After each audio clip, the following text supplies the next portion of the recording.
Welcome to HITea with Grace, where we spill the tea on HIT. Today, I'm honored to welcome Gail Menasco, founder of the Bra Society and patient advocate. Thanks for joining us today, Gail. Thank you so much for having me. I'm excited to be here. So tell us a little bit about what is the Bra Society, and tell me about the path that brought you to this advocacy role. Absolutely. So Bra Society stands for Breast Reconstruction Advocate Society. And it's a 501c3 nonprofit that started about a year ago. We do have an H election in there too. So we are new. I mean, one year in, and this really started from really my personal story. I wanted to create an organization that I wish that I had when I was diagnosed with breast cancer at the age of 38. And oh, wow. Yes. And I really struggled finding resources to really help me in my journey. I was 38 years old. I just did a self-check one day and I found a lump. I didn't have any family history. I didn't have any genetic mutations. It was not on my radar. I wasn't old enough for a mammogram. And I went to my primary care provider and showed them. They ordered a mammogram and ultrasound. But then, even then, they told me just to come back in 6 months. No one educated me about a BI-RAD score, that there's like a score every time you go and get a mammogram and ultrasound. I knew nothing, absolutely nothing. And they just told me to come back in 6 months. I had no idea I was at a BI-RAD of 3. Like, no one told me. And I just thought that's just what they told every woman who had a lump. It was my first one. So I had no idea how the process worked. I was actually hit with some very large diagnostic imaging bills right off the bat. I had a high deductible health plan on the ACA marketplace. It was a bronze plan. So I just got hit with some very large bills. So I wasn't really incentivized to go back. I didn't think that I could get breast cancer, really. I didn't think it was likely since no one in my family had it. And I ended up going back 9 months later only because I hit my out-of-pocket maximum. And I'm like, I'll go get a free mammogram. Wow. Yeah. And I mean, and this also shows the power of access to healthcare. And also when you talk about like catastrophic plans with high deductibles and diagnostic imaging, that isn't, yes, it's covered, but it's still subject to your deductible. And I am a small business owner. I have to shop the ACA marketplace and I have to get an individual plan. So like, this is how I get my health insurance, is through the ACA. It's very important to me. And anyhow, I went back 9 months later, led to biopsy, led to more things. And then it went to a tumor board. And then I was told I needed a mastectomy, right? Wow. And I'm like, well, I can't name one person in my family that's had a mastectomy. Like, this is so new. I didn't even know my options. I didn't know questions to ask. No one was urging me to go get multiple opinions to make an informed decision. I was not like presented with a nurse navigator. They're just like, well, let us know what you want to do. And I'm like, wow, how am I even supposed to know what's available? This is too complicated. They give you this incredibly life-shattering and changing information with zero support or understanding of what next steps can be or should be. And right. So then obviously you navigated this situation on your own. And now what does the Bra Society do for people that's different than what you had? Yeah. So we've started just creating educational articles of, hey, here's options available. And we really urge individuals who need a mastectomy to go seek out multiple opinions to make an informed decision, whether it's you're getting aesthetic flat closure or implants or autologous breast reconstruction.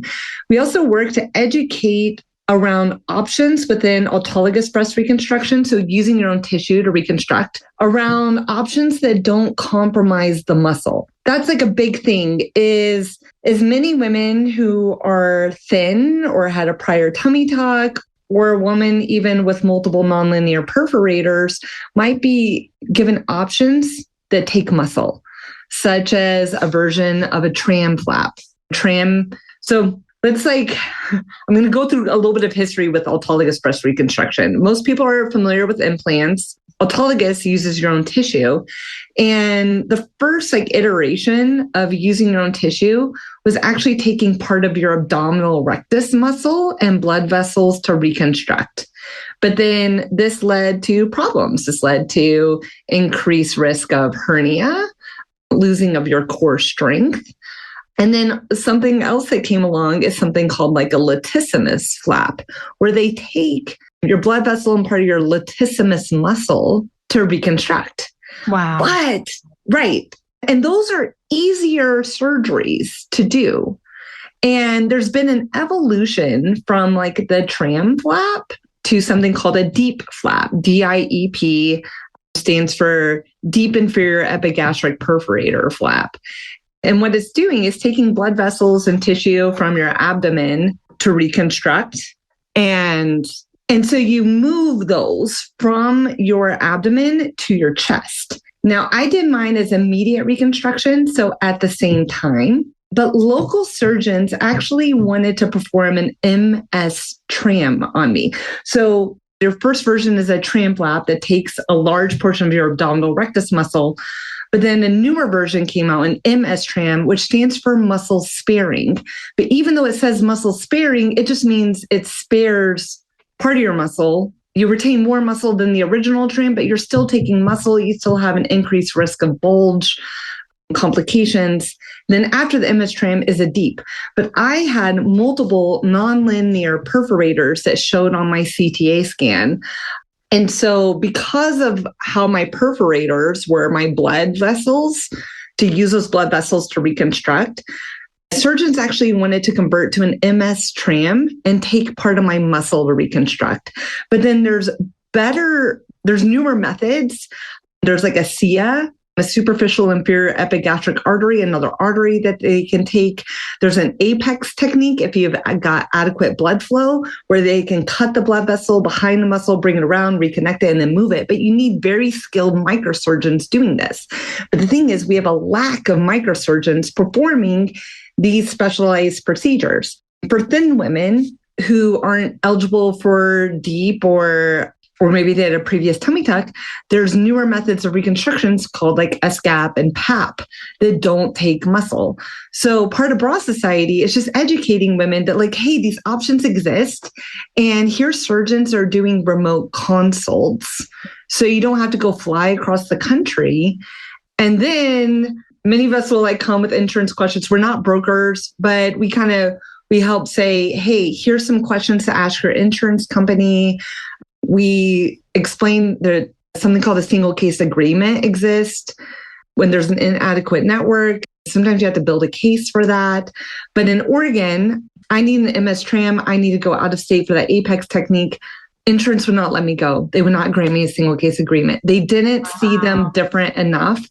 So you don't know how many hoops I had to jump through and even advocate to a board of directors to get my surgery. So let's talk about that. We're seeing that patient advocates are having to figure out the state laws to be able to get the care that they so know that their body needs. So I've heard you talk about what's happening in Oregon. Can you walk me through the efforts that you've been working on and what legislation or initiatives are aimed to address this challenge, and why does it matter for women's health in particular? Absolutely. So I kept on calling the Department of Financial Regulation, and I kept on getting the same man, Patrick.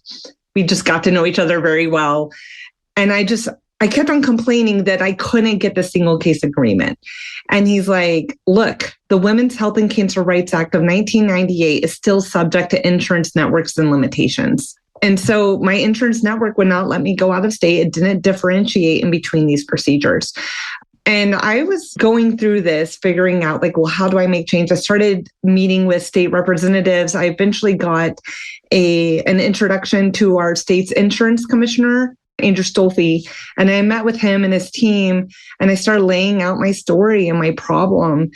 And And by then, I just started helping women all across the country through like online support groups. And I started bringing their stories forward too. And then together, we actually formed language that spells out these procedures in the bill. We spelled out HITea, we spelled out DEEP, we spelled out SGAP, we spelled out LAP, PAP, IGAP, and even the APEX technique that I needed. And so now they're spelled out in the bill. And if there's an inadequate network, this bill actually encourages that single case agreement to go through to help solve that reimbursement problem.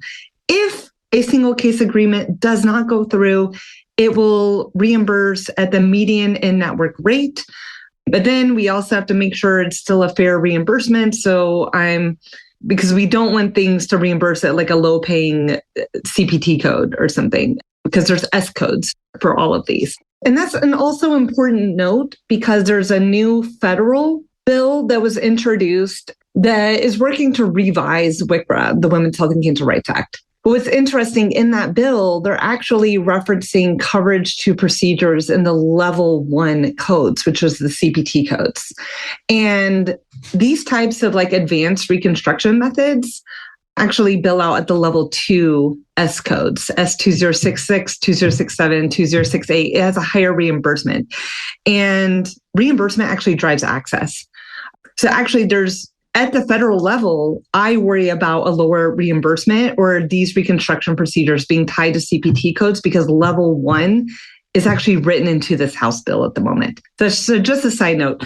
But we did get this Oregon bill introduced that lists out the procedures, and we got it introduced in February of this year, and it passed unanimously, bipartisan, bicameral, by June, and we did a signing ceremony with the governor in September, and it goes into effect in January. That is so amazing. Congratulations. I mean, I know it took so much work to get to that point. Having had this experience as a patient advocate, why is it so important that you and others like you are deeply involved in shaping policy rather than just responding to it? And from your vantage point, what's really driving that trend? And do you feel like it's going to evolve over the next few years as you see it in where you are sitting? I really hope it evolves. I hope there's now more education, and we're telling women, hey, you're being denied, go file a complaint with your state's insurance commissioner. Like, let's bring these problems up. And I think the majority of people will get an insurance denial, and then they'll just say, well, insurance won't cover it. And then maybe they'll appeal, and then they get denied again, and then they give up. And I am like the cheerleader of, no, let's fight. Okay, is there policy change that needs to take place here? Let's talk. Hey, go talk to your local representative. Who's your local representative? Let's go look them up. And you start to learn that we as a constituent have power. We've got power to share our stories, and our stories are powerful, and our stories can make change. And this all came from my insurance struggle and my story. This started even before Bra Society was formed. Bra Society was formed in the process as we're now providing educational options, and we're even providing grants to local women who need to travel for surgery. And then even just educating people of like how this bill works. But I learned so deeply that like my story just made a law, and we can help other people share their stories to their state legislature and even federal legislature. I feel like that's a bigger thing, but I am now in communication with our state senators and members of Congress in the House and Senate, and we can make change. And I'm not driven by any financial reasons. The goal is to increase access and to advocate for others and share our stories to make positive change. And I feel inspiring. Absolutely. As we're thinking about your story, you are a huge advocate for ACA, obviously, because it's been such an amazing thing for you to kind of tap into and change that's needed. So can you talk about what you feel the future of ACA subsidies? What trends are you watching closely when it comes to that affordability protections and like the long-term stability of it?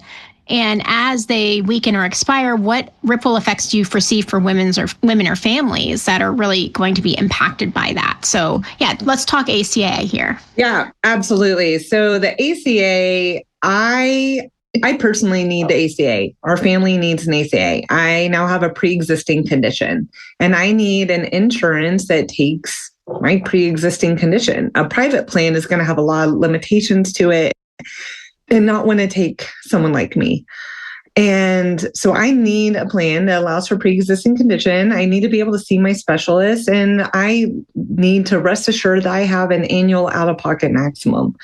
But if we just take a look at like what's happened in the ACA is costs have gone up. Premiums have gone up. My premium for a bronze plan when I was diagnosed in 2023 for a family of 3 was around $987 for a bronze plan. My bronze plan next year will cost $1,600 for a family of 3.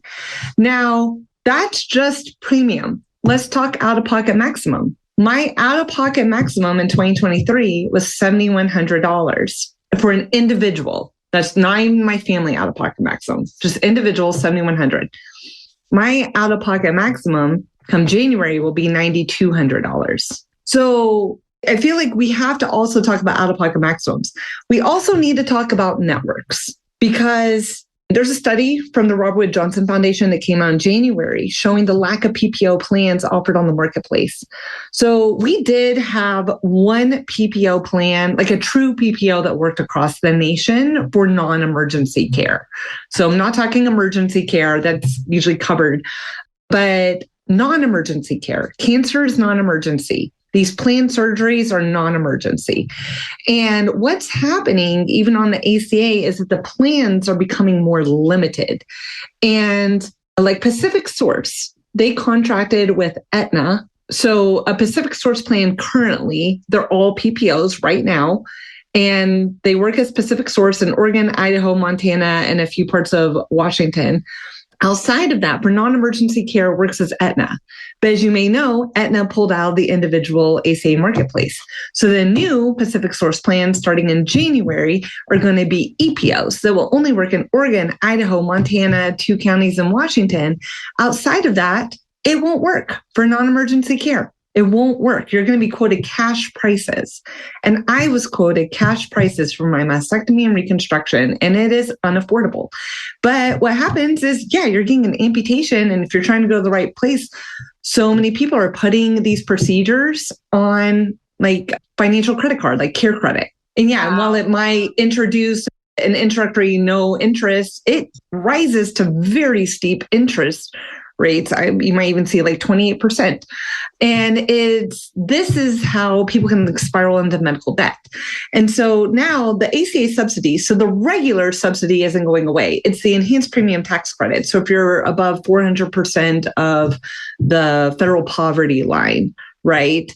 It's that extra subsidy. So who's really being affected? A lot of the middle class, small business owners who made just above that. We had a very small subsidy last year, but it was still a nice little offset to help bring down that plan. Because we had a little bit of a subsidy or this current year, we were able to upgrade to a gold plan. And so we had a better plan with a lower deductible and better costs for specialist visits. But with that enhanced premium tax credit going away, we're having to bump back down to bronze. But then there's many people who've been getting a really like decent subsidy, maybe a $500 subsidy.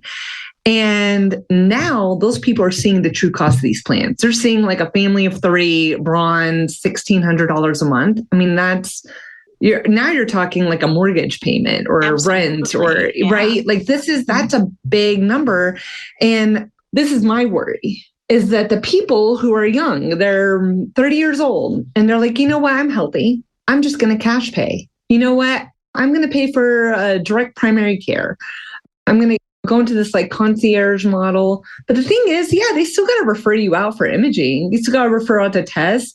What if you get in an accident? What if you get an early cancer diagnosis? I mean, cancer rates and breast cancer rates is rising in young women. We even have a support group for young women with breast cancer, and it is growing. Well, if you get diagnosed, now you're without that safety net. Now you might see an increase in medical debt. Now you might have hospitals taking on more of the burden, the financial burden.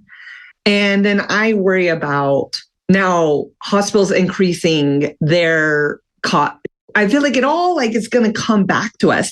And now if you have the healthy people leaving the marketplace, now you have the high risk individuals. Now you're increasing the risk pool. Now you're making the system even more unstable. Now, would I love a single payer plan, like a single payer system? Absolutely. I think we could reduce complication, reduce the number of plans being offered. But you also have to address reimbursement. You can't just have a single payer that reimburses very low and people don't want to take the plan.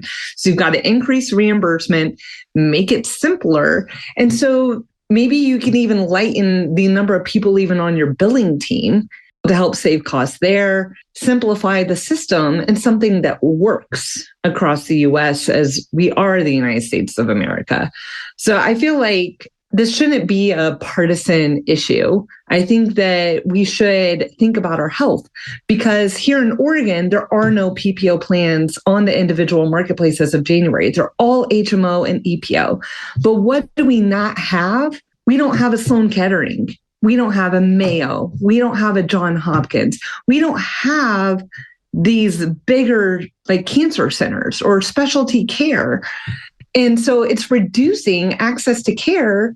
And now people are having to fight for a single case agreement. Most people don't even know that these even exist. Absolutely. And it just really puts everybody at a disadvantage. Having just started the Bra Society and you're starting to get into really helping support these patients and caregivers that are experiencing this challenging kind of healthcare experience, possibly for the first time, maybe they have had in the past.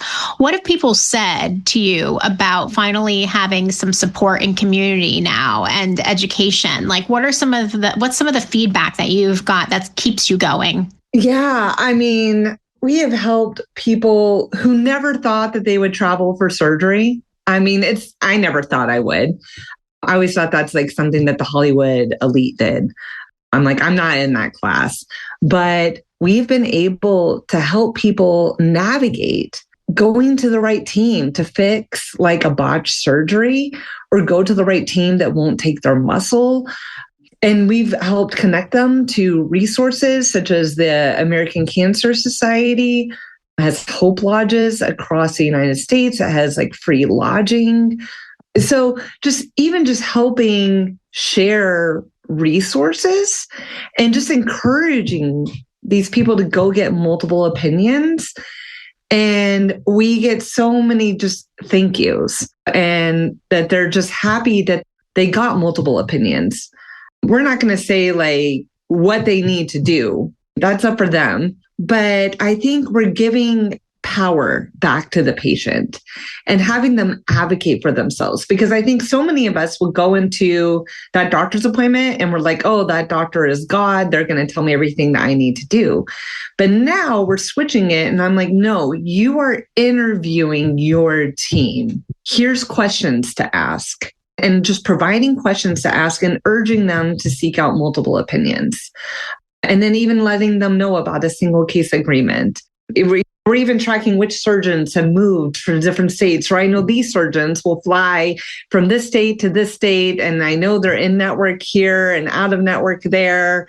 And so someone's just like, I'm out of network. I can't get a single case agreement. I'm like, hey, it's worth also calling this office, because they're in network there when they go and operate at this different facility. So it's kind of weird that I have this really niche knowledge.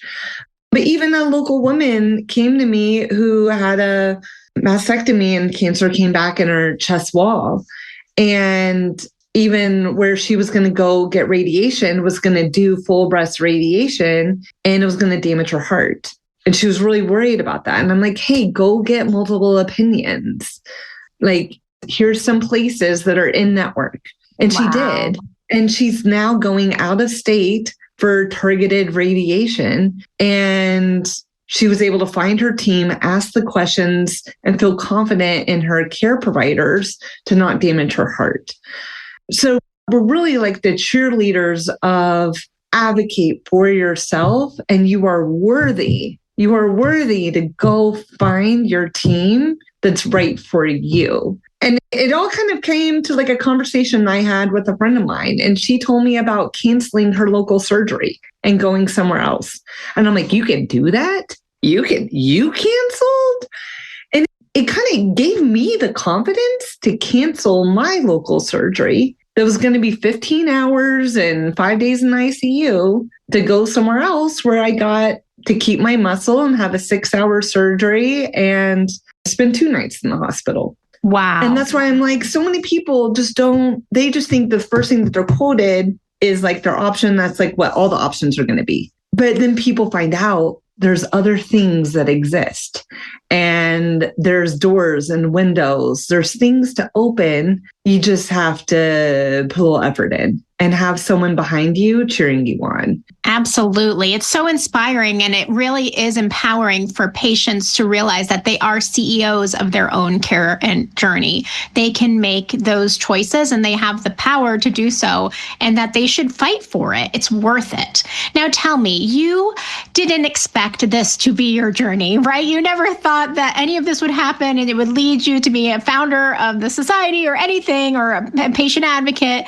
If you could give your younger self a piece of advice that you feel would really be impactful for you as you think about your journey, what would you tell her? Oh gosh, I think I would love to go back to my younger self, to encourage my younger self to advocate even further. I had to learn to really be a fighter in this and to not believe the word impossible. And I would love to go back and tell my younger self that everything is figure outable, and to not just accept what's given and to challenge the status quo. Love it. So to finish this conversation off right, where can our listeners find you online? You can go to our website, brasociety.org. You can find us on Instagram, brasociety.org. You can search Breast Reconstruction Advocate Society. Please come follow us, support us, donate. We're giving away grants right now to local women and women in Oregon. Would love to expand that with the right type of funding. But if someone needs to travel for mastectomy and or reconstruction that includes aesthetic flat closure, we are here to give grants to those women just to help offset that burden, because I've been there. I've been in the shoes and hit with the medical bills. I understand. So inspiring. Now, before I forget, did you happen to bring tea with you today? And if so, tell me about your mug. And do you have a personal story around it? Yes. Okay. I brought this mug. It's from Ignite Bend.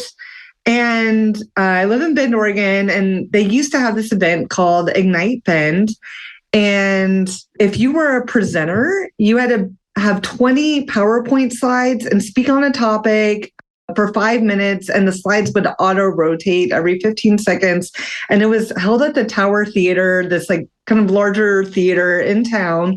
And if you presented at this Ignite Bend event, which was always a packed house, you earned a mug at the end. So this is one of my favorite mugs. I love like how big it is, and you earned that mug. So I earned the mug. Absolutely amazing. And it is a nice big mug for a perfect cup of tea or coffee. So Thank you so much for joining us today, Gail. Loved learning from you and love the work that you're doing. Keep empowering the people around you to fight for their health and to fight for their journey, because they deserve it. And you deserve it. You're amazing. Thank you. Thank you so much for having me. And thanks to you folks for joining us too. Check out the HITea With Grace podcast for more interviews with great guests like Gail today. Cheers.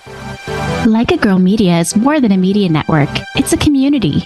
We want to meet you and amplify your voice and the voices of outstanding women innovating in healthcare. Interested in starting your own podcast or hosting an event near you? Connect with us online or in person. We're here to support and empower you.